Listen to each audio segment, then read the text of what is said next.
الحمدللہ والصلاۃ والسلام علی رسول اللہ وعلی آلہ وصحبہ ومن والہ۔ پیارے بھائیوں اور دینی بہنوں، السلام علیکم ورحمۃ اللہ وبرکاتہ۔ ہذا طریقی مائی پاتھ کے چوتھے اور آخری ادھیائے میں ہم اور آپ داخل ہو چکے ہیں۔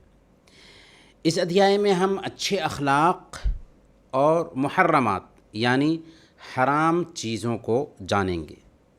اچھے اخلاق میں سے ایک اخلاق ہے اپنے بھائیوں کے ساتھ اپنے دل کو صاف رکھنا، اپنے بھائیوں کے ساتھ اچھا معاملہ کرنا۔ اس لیے حسد کرنا، بغض رکھنا یہ حرام ہے۔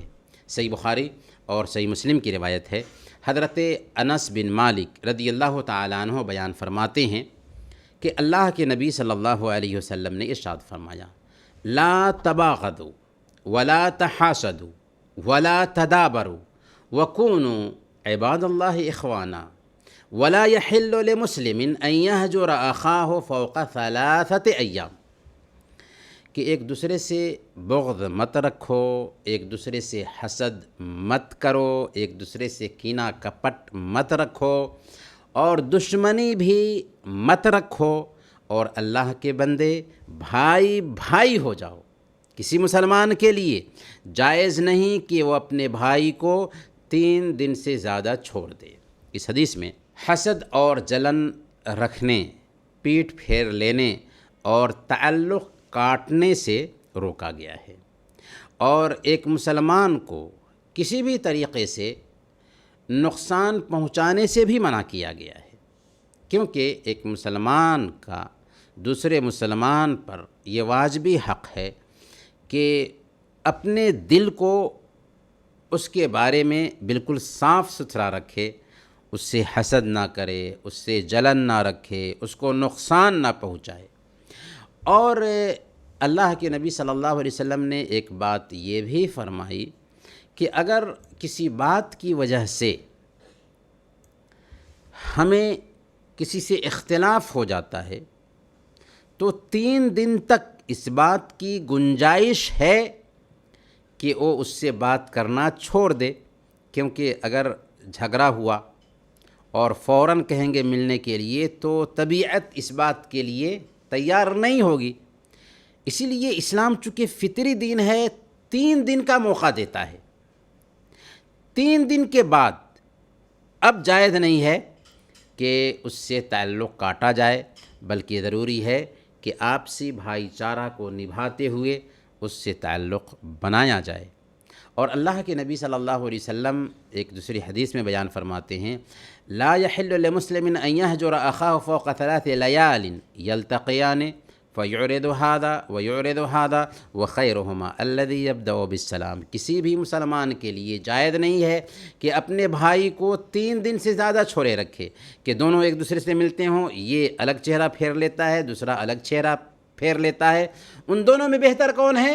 الذي يبدأ بالسلام، جو سلام میں آگے بڑھتا ہے، پیش قدمی کرتا ہے، آگے بڑھ کر کے سلام کرتا ہے۔ اس کو ہم اپنی ایگو کا مسئلہ بنا لیتے ہیں کہ میں کیوں آگے بڑھوں۔ نہیں، قطعاً نہیں، غلط ہے۔ آپ آگے بڑھیں، آپ بہتر انسان ہیں، اور سلام کریں، تعلق بنائیں، شیطان کو موقع نہ دے تعلق خراب کرنے کا۔ اور یاد رکھیں، اگر ہم اپنے بھائیوں سے کٹ کر کے رہتے ہیں تو صرف یہ نہیں کہ ہمارا تعلق خراب ہوتا ہے، بلکہ ہماری نیکیاں بھی متاثر ہوتی ہیں، ہمارا دین بھی خراب ہوتا ہے۔ اسے سمجھنا ہے تو صحیح مسلم کی یہ حدیث پہ غور کیجئے۔ اللہ کے نبی صلی اللہ علیہ وسلم نے ارشاد فرمایا، سوموار اور جمعرات کے دن جنت کے دروازے کھولے جاتے ہیں، اور ہر بندے کے گناہ کو معاف کر دیا جاتا ہے جس نے شرک نہیں کیا۔ شرک کرنے والے کی معافی نہیں ہوتی۔ ہاں، 2 آدمی جو آپس میں ایک دوسرے سے جلن رکھے ہوتے ہیں، ان دونوں کے بارے میں کہا جاتا ہے کہ ان دونوں کو مہلت دو یہاں تک کہ آپس میں صلح کر لیں، ان دونوں کو مہلت دو یہاں تک کہ آپس میں صلح کر لیں، ان دونوں کو مہلت دو یہاں تک کہ آپس میں صلح کر لیں۔ 3 مرتبہ اللہ کے نبی صلی اللہ علیہ وسلم نے تاکید کے ساتھ یہ بات فرمائی ہے۔ لہذا اگر ہم اپنے بھائیوں سے کٹ کر کے جی رہے ہیں تو یاد رکھیں کہ اس میں صرف دنیا کا نقصان نہیں ہے، آپ اپنے بھائی سے صرف کٹ کر کے نہیں جی رہے ہیں، بلکہ اللہ کی مغفرت سے بھی آپ محروم کر دیے جاتے ہیں ہر ہفتہ سوموار اور جمعرات کے دن، جب کہ اس کی مغفرت شرک کرنے والوں کے علاوہ سب کے لیے عام ہوتی ہے۔ اس لیے تعلقات بحال کر لیں اگر آپ کسی سے کٹے ہوئے ہیں تو۔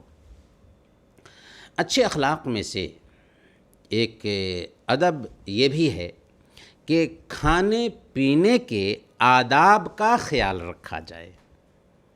صحیح مسلم کی روایت ہے، حضرت عمر بن ابی سلمہ رضی اللہ تعالیٰ عنہ بیان کرتے ہیں کہ میں بچپن میں اللہ کے نبی صلی اللہ علیہ وسلم کی پرورش میں تھا۔ ام سلمہ رضی اللہ تعالیٰ عنہ امہات المؤمنین میں سے ہیں، ان کے دوسرے شوہر کے یہ بیٹے تھے، تو بچے تھے تو اللہ کے نبی صلی اللہ علیہ وسلم کی گود ہی میں تھے، اللہ کے نبی صلی اللہ علیہ وسلم کی پرورش میں تھے۔ وہ کہتے ہیں کہ میرا ہاتھ برتن میں ہر طرف جاتا تھا۔ اللہ کے نبی صلی اللہ علیہ وسلم نے مجھ سے فرمایا، کیونکہ اللہ کے نبی صلی اللہ علیہ وسلم سب سے بہتر مربی تھے، آپ نے فرمایا یا غلام سم اللہ وکل بیمینک وکل مما یلیک، بیٹے اللہ کا نام لو یعنی بسم اللہ کہو، دائیں ہاتھ سے کھاؤ اور اپنے قریب سے کھاؤ۔ بسم اللہ کرو، دائیں ہاتھ سے کھاؤ اور اپنے قریب سے کھاؤ۔ حضرت عمر بن سلمہ رضی اللہ تعالیٰ عنہ کہتے ہیں فما زالت تلک طعمتی بعد، اس کے بعد میرے کھانے کا یہی طریقہ رہا۔ اس حدیث سے کیا پتہ چلا؟ اس حدیث سے پتہ چلا کہ کھانا شروع کرنے سے پہلے بسم اللہ کہنا چاہیے، اور اگر آپ شروع میں بسم اللہ کرنا بھول جاتے ہیں تو کیا پڑھیں گے؟ بسم اللہ اولہ و آخرہ، یا بسم اللہ فی اولہ و آخرہ۔ دائیں ہاتھ سے کھانا کھانا چاہیے، کیونکہ دائیں ہاتھ سے کھانا کھانے میں برکت ہے اور بائیں ہاتھ سے شیطان کھاتا ہے۔ جب کھانا سے فارغ ہو لیں تو الحمدللہ کہیں اور اپنے قریب سے کھائیں۔ کھانا میں ادھر ادھر ہاتھ نہ پھیلائیں کہ یہ بھی کھانے پینے کے آداب کے خلاف ہے۔ تو کھانے سے پہلے بسم اللہ کہنا، اپنے قریب سے کھانا اور دائیں ہاتھ سے کھانا، یہ کھانے کے آداب میں سے اہم آداب ہیں۔ اخلاقی خوبیوں میں سے ایک خوبی ہے غصہ سے بچنا۔ صحیح بخاری کی روایت ہے، حضرت ابو ہریرہ رضی اللہ تعالیٰ عنہ بیان فرماتے ہیں کہ ایک آدمی نے اللہ کے نبی صلی اللہ علیہ وسلم سے کہا کہ یا رسول اللہ مجھے وصیت کیجیے، مجھے وصیت کیجیے، نصیحت کیجیے، اپدیش دیجیے۔ اللہ کے نبی صلی اللہ علیہ وسلم نے فرمایا لا تغضب، غصہ مت کرو، غصہ مت کرو، غصہ مت کرو، یعنی کئی بار دہرایا اور کہا کہ غصہ مت کرو۔ اسلام نے غصہ سے روکا ہے، اس لیے کہ غصہ کے جو نتائج ہوتے ہیں، اس کا جو پرینام ہوتا ہے نقصان دہ ہوتا ہے، اور اسلام نے غصہ سے بچنے کی تاکید کی ہے، کیونکہ غصہ شیطان کی طرف سے ہوتا ہے، اور ایک مسلمان پر دوسرے مسلمان کا حق یہ ہے کہ وہ اس کے ساتھ نرمی کا معاملہ کرے، بردباری کا معاملہ کرے، اس پر غصہ نہ کرے، کیونکہ نرمی، بردباری یعنی جلدی نہ کرنا یہ ایک مسلمان کی اچھی خوبی ہے، اور ایک مسلمان دوسروں پہ غصہ نہیں کرتا، کیونکہ غصہ کرنے کا نتیجہ بعد میں شرمندگی ہوتی ہے۔ سوال یہ ہے کہ ہم غصہ سے کیسے بچیں، کیا طریقہ اختیار کریں کہ ہم غصہ سے بچ جائیں؟ تو سب سے پہلے نمبر پر غصہ آنے پر اعوذ باللہ من الشیطان الرجیم کہیں۔ کیوں؟ اس لیے کہ غصہ شیطان کی طرف سے ہوتا ہے۔ دوسرے نمبر پر جس کیفیت میں ہوں اس کیفیت کو بدل لیں، کھڑے ہوں تو بیٹھ جائیں، بیٹھے ہوں تو لیٹ جائیں۔ سنن نبی داؤد کی روایت ہے، اللہ کے نبی صلی اللہ علیہ وسلم نے فرمایا تھا کہ جب تم میں سے کسی کو غصہ آئے اور وہ کھڑا ہو تو بیٹھ جائے، اگر غصہ چلا جائے تو ٹھیک، ورنہ لیٹ جائے۔ تیسرے نمبر پر وضو کر لیں، وضو کر لینے کی وجہ سے غصہ ٹھنڈا ہو جائے گا۔ چوتھے نمبر پر غصہ کے انجام پر بھی غور کریں کہ اس کا نتیجہ کیا ہے، کہ بعد میں ہمیں پشیمانی ہوتی ہے، بعد میں ہم خود اس پر شرمندہ ہوتے ہیں کہ خواہ مخواہ غصہ کرنے گئے۔ اور یہ بھی سوچیں کہ آپ اپنے رب کی شان میں کتنی کوتاہیاں کرتے ہیں۔ اللہ نے اچھے کاموں کا حکم دیا ہے، برے کاموں سے روکا ہے، آپ اچھا کام نہیں کرتے اور برا کام کرتے ہیں۔ اللہ کے حق میں اتنی ساری کوتاہیاں کرتے ہیں، اللہ ان سب کو برداشت کر رہا ہے، تو پھر آپ کیوں نہ برداشت کریں؟ تو اس طریقے سے آپ آسانی کے ساتھ غصہ پہ کنٹرول کر پائیں گے۔ اچھے اخلاق میں سے ایک اخلاق ہے عفو و درگزر، معاف کرنا۔ صحیح بخاری کی روایت ہے، حضرت عائشہ صدیقہ رضی اللہ تعالی عنہا بیان فرماتی ہیں کہ ما خیر رسول اللہ صلی اللہ علیہ وسلم بین امرین قط الا اخذ ایسرہما ما لم یکن اثما فإن کان اثما کان ابعد الناس منہ۔ اللہ کے رسول صلی اللہ علیہ وسلم کو دو معاملوں کے درمیان اختیار دیا جاتا تو آپ ان دونوں میں جو آسان ہوتا تھا اسے اپنا لیتے تھے۔ دو معاملہ ہوتا، ان دونوں میں اختیار دیا جاتا تو جو آسان ہوتا اسے اختیار کر لیتے تھے، بشرطے کہ وہ گناہ نہ ہو۔ اگر گناہ ہوتا تو اس سے آپ سب سے زیادہ دور رہنے والے تھے۔ وَمَنْ تَقَمَ رسول اللہ صلی اللہ علیہ وسلم لنفسہ فی شیء قط، اور اللہ کے نبی صلی اللہ علیہ وسلم نے اپنے لیے کسی سے بدلہ نہیں لیا۔ اللہ کے نبی صلی اللہ علیہ وسلم کسی سے بھی اپنی ذات کے لیے بدلہ نہیں لیتے تھے۔ ہاں، اگر وہ اللہ کی حرمت کو پامال کرتا، کوئی ایسا کام کرتا جس میں اسلام نے سزا رکھی ہے اور اللہ کے نبی صلی اللہ علیہ وسلم کے پاس وہ معاملہ پیش ہوتا تو اللہ کے نبی صلی اللہ علیہ وسلم سزا دینے میں کوتاہی نہیں کرتے تھے، کیونکہ یہ اللہ کا حق تھا، لہذا اس میں اللہ کے نبی صلی اللہ علیہ وسلم کوتاہی نہیں کرتے تھے۔ لیکن آپ اپنی ذات کے لیے کسی سے بدلہ نہیں لیتے تھے۔ اس حدیث میں اس بات کا بیان ہے کہ دین آسانی اور نرمی اختیار کرنے کا نام ہے، بشرطے کہ اس کام میں گناہ کا پہلو نہ پایا جاتا۔ اور معاف کرنا، عفو و درگزر مسلمانوں کے بیچ محبت اور آپسی بھائی چارہ کا سبب ہے۔ ایسا کر کے ایک آدمی اللہ کے نبی صلی اللہ علیہ وسلم کے اسوہ کو اپناتا ہے، کیونکہ اللہ کے نبی صلی اللہ علیہ وسلم کی بڑی خوبی تھی کہ آپ لوگوں کو معاف کرتے تھے۔ ایک سفر میں اللہ کے نبی صلی اللہ علیہ وسلم آرام فرما رہے تھے، اپنی تلوار کو ایک درخت سے لٹکا دیا تھا۔ دشمن آیا، تلوار ہاتھ میں لیتا ہے، آپ کو جگا کر کے کہتا ہے، اے محمد بتا تجھے مجھ سے کون بچائے گا؟ آپ فوراً کہتے ہیں اللہ۔ نہ جانے اس لفظ میں کیا طاقت تھی کہ دشمن تھر تھر کانپنے لگتا ہے، تلوار اس کے ہاتھ سے چھوٹ کر زمین پر گر جاتی ہے۔ اللہ کے نبی صلی اللہ علیہ وسلم وہی تلوار اٹھاتے ہیں اور کہتے ہیں کہ بتا اب تجھے مجھ سے کون بچائے گا؟ وہ معافی کا خواستگار ہوتا ہے۔ اللہ کے نبی صلی اللہ علیہ وسلم اس جانی دشمن کو بھی معاف فرما دیتے ہیں۔ وہ قریش کے لوگ جنہوں نے آپ کو لگاتار 19 سال تک ستایا تھا، پریشان کیا تھا، ٹارچر کیا تھا، لیکن جب مکہ پر فتح پا لیتے ہیں، جس سے آپ کو اور آپ کے ماننے والوں کو نکال دیا گیا تھا، تو آپ نے ان سب کی عام معافی کا اعلان کر دیا۔ اور کیا آپ نے طائف کا وہ قصہ نہیں سنا جس میں آپ پر پتھر برسایا جاتا ہے اور فرشتہ آ کر اجازت چاہتا ہے کہ اگر آپ حکم دیں تو ہم طائف والوں کو 2 پہاڑوں کے بیچ پیس دیں، تو آپ کہتے ہیں کہ نہیں، ایسا نہ کیا جائے، مجھے امید ہے کہ اللہ تعالیٰ ان کے بیچ ایسے لوگوں کو پیدا کرے گا جو ایک اللہ کی عبادت کرنے والے ہوں گے۔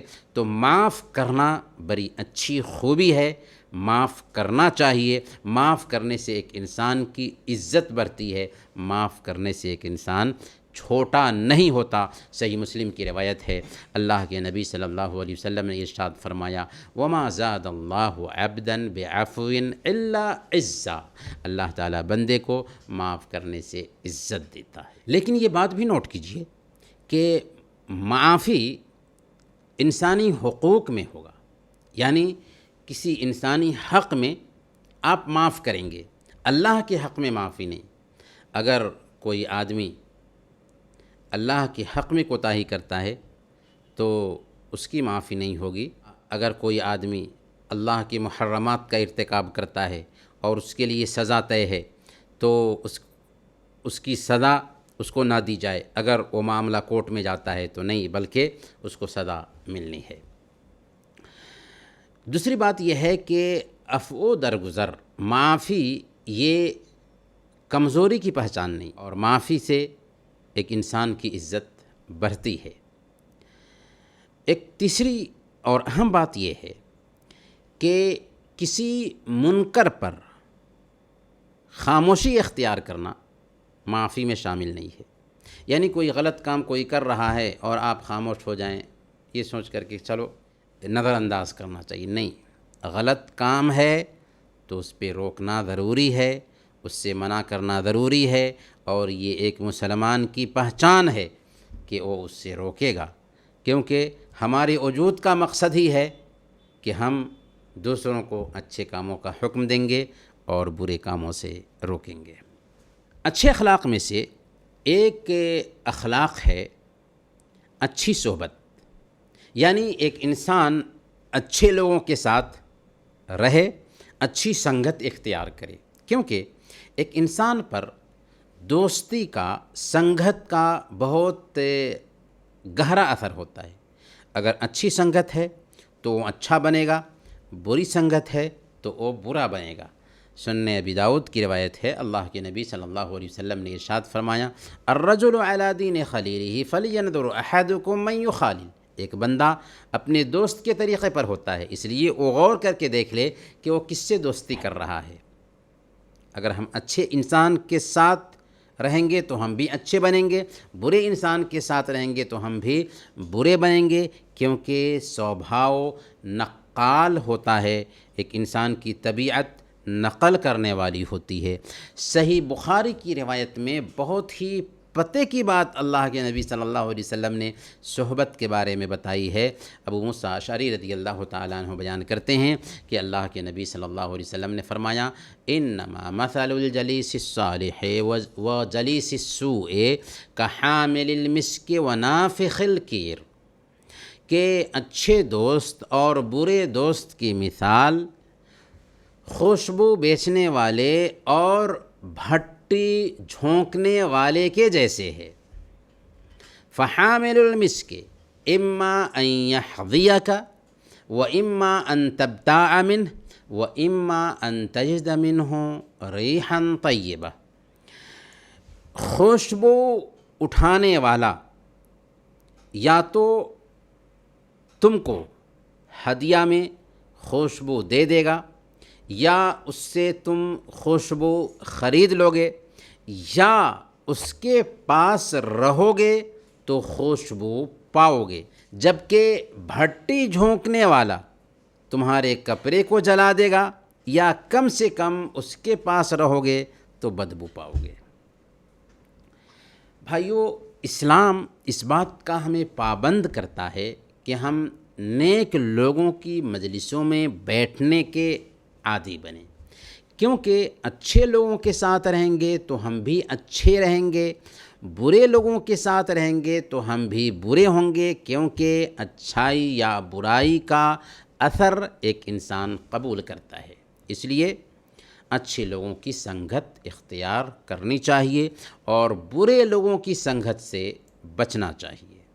برے لوگ جیسے نماز چھوڑنے والے ہوں، شراب پینے والے ہوں، غلط عادتیں رکھتے ہوں، تو ایسے لوگوں کے ساتھ بالکل نہیں رہنا چاہیے، اچھے لوگوں کی سنگت اختیار کرنی چاہیے، کیونکہ اچھے لوگوں کے ساتھ رہیں گے تو آپ بھی اچھے بنیں گے، برے لوگوں کے ساتھ رہیں گے تو آپ بھی ان کے اثر کو قبول کریں گے۔ انہی چند باتوں کے ساتھ آج کا یہ درس ہم ختم کرتے ہیں، اگلے درس میں انشاءاللہ پھر ملیں گے، تب تک کے لیے اجازت دیجیے۔ وصلی اللہم علی نبینا محمد وعلی آلہ وصحبہ اجمعین۔